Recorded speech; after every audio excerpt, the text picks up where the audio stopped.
ladies and gentlemen, and welcome back to Tech Showdown. My name is Kevin. This is my adorable co-host Teddy, and today we're checking out something really interesting. This was sent over to me by HP, and it's their Omen X desktop gaming PC, or the Omen X Cube. So yeah, it definitely looks really interesting. So that's where we'll start, with the exterior then, and the design. So this has got just like a really crazy angled cube type design going to it. It really catches your eye, that's for sure. And yeah, it's really, it's going to be kind of hit or miss, I think, with people if they're going to really like it or dislike it. Personally, I think it actually looks quite cool. Yeah, it definitely stands out. It's very eye-catching, and it's got a very unique design to it. So it's sort of like split into like 3 chambers, so one for the main components, and then another for like all your optical drives and stuff, and all the rest of it for a cable and power supply and that. So it's quite a cool sort of design, although the sort of outside layout is quite strange. It pretty much means that you're going to need to run it on your left hand side, because the optical drive is actually tucked in underneath.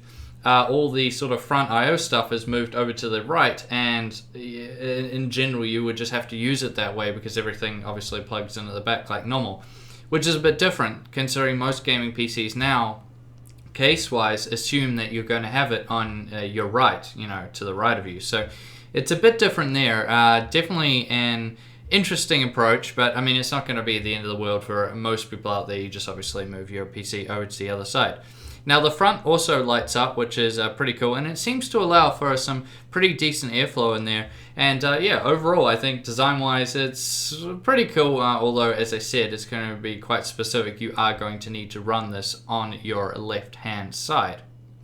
But let's jump into the specs then and see what this PC is packing.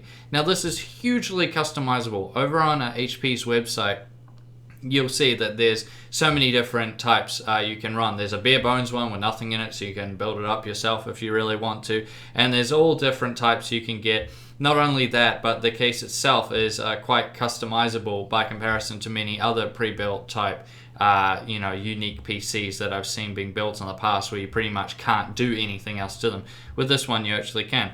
But we'll start out with the CPU then, and it's the i7-6700K from Intel. Now that's a quad core with hyper-threading, and it has a speed of 4.2 gigahertz on its turbo mode. Now that's been cooled by a 120mm all-in-one liquid cooler, so that's always good to see, keep those temps down.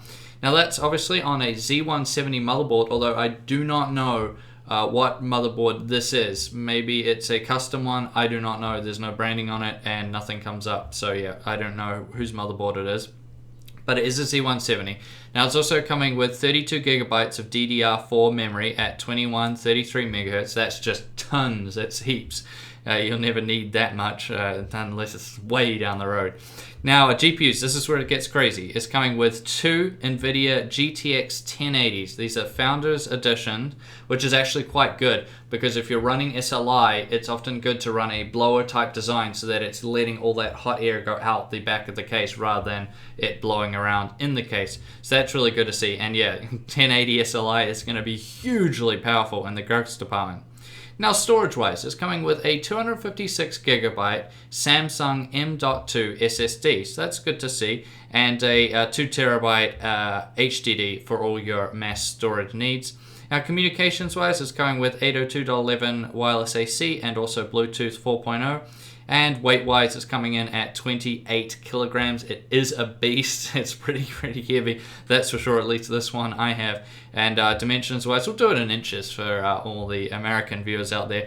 It's coming in at 19.85 inches wide, 15.98 inches long, and 20.28 inches high. So yeah, quite wide dimensions there. You're going to make sure you have quite a wide desk to put it on, although it's actually not very long, so that is one good thing there. Now that we've gone over all the specs and what it actually looks like, how does it perform?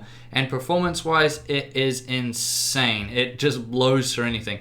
You're definitely not going to be wanting to use this with, say, a 1080p monitor. Even 1440p, it would be overkill. So this is for 4K gaming, that's for sure, and it's going to blow through it really, really nicely. All your games at 4K on high settings, those two 1080s and the 6700K are just going to be able to give you really, really good frames. It's just extreme performance.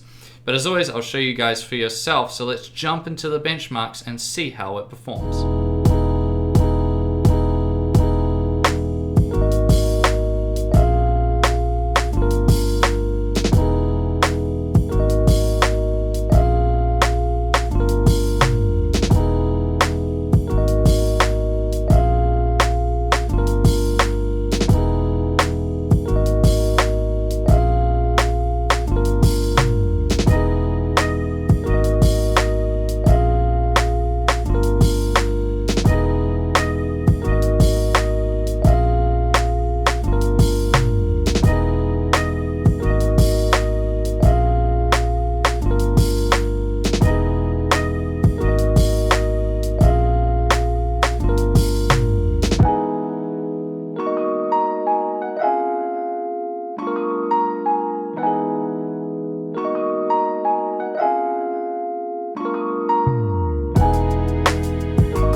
And we're back. So you see the performance there is absolutely crazy. This is so powerful. So as I said before, it's, you know, you're gonna be wanting to be gaming at 4K with this rig. However, you know, I mean, if you're a person that has a 1440p high refresh rate monitor, I think it would also be very good for that. But if you're just doing 1440p at 60 hertz, it'll be mega overkill.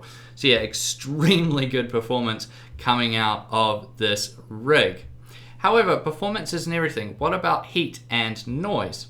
So we'll start off with the CPU then, that 6700K. So in the Intel XTU benchmark, the highest temperature I saw it go up to was 70 degrees Celsius, which is really solid. So that all-in-one liquid cooler doing a good job there.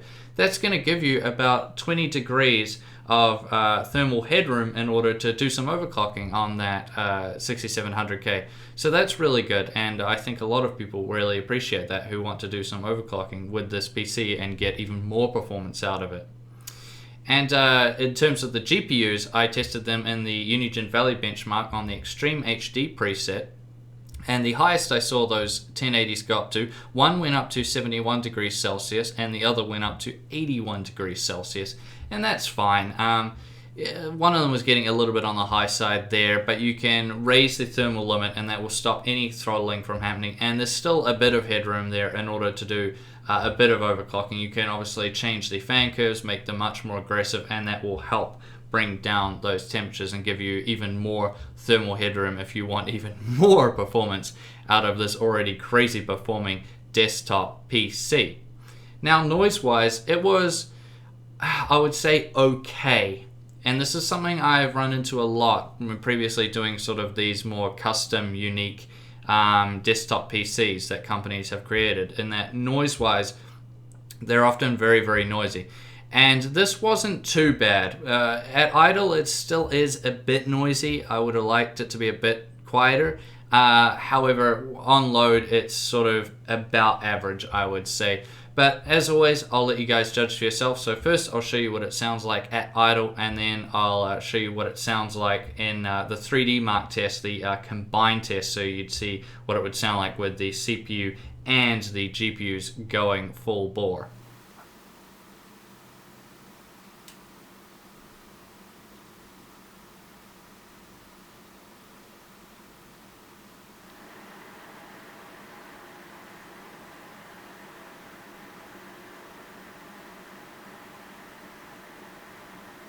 So yeah, as you can see, noise-wise, I would have liked it to be a bit quieter. At idle, it's a bit noisy.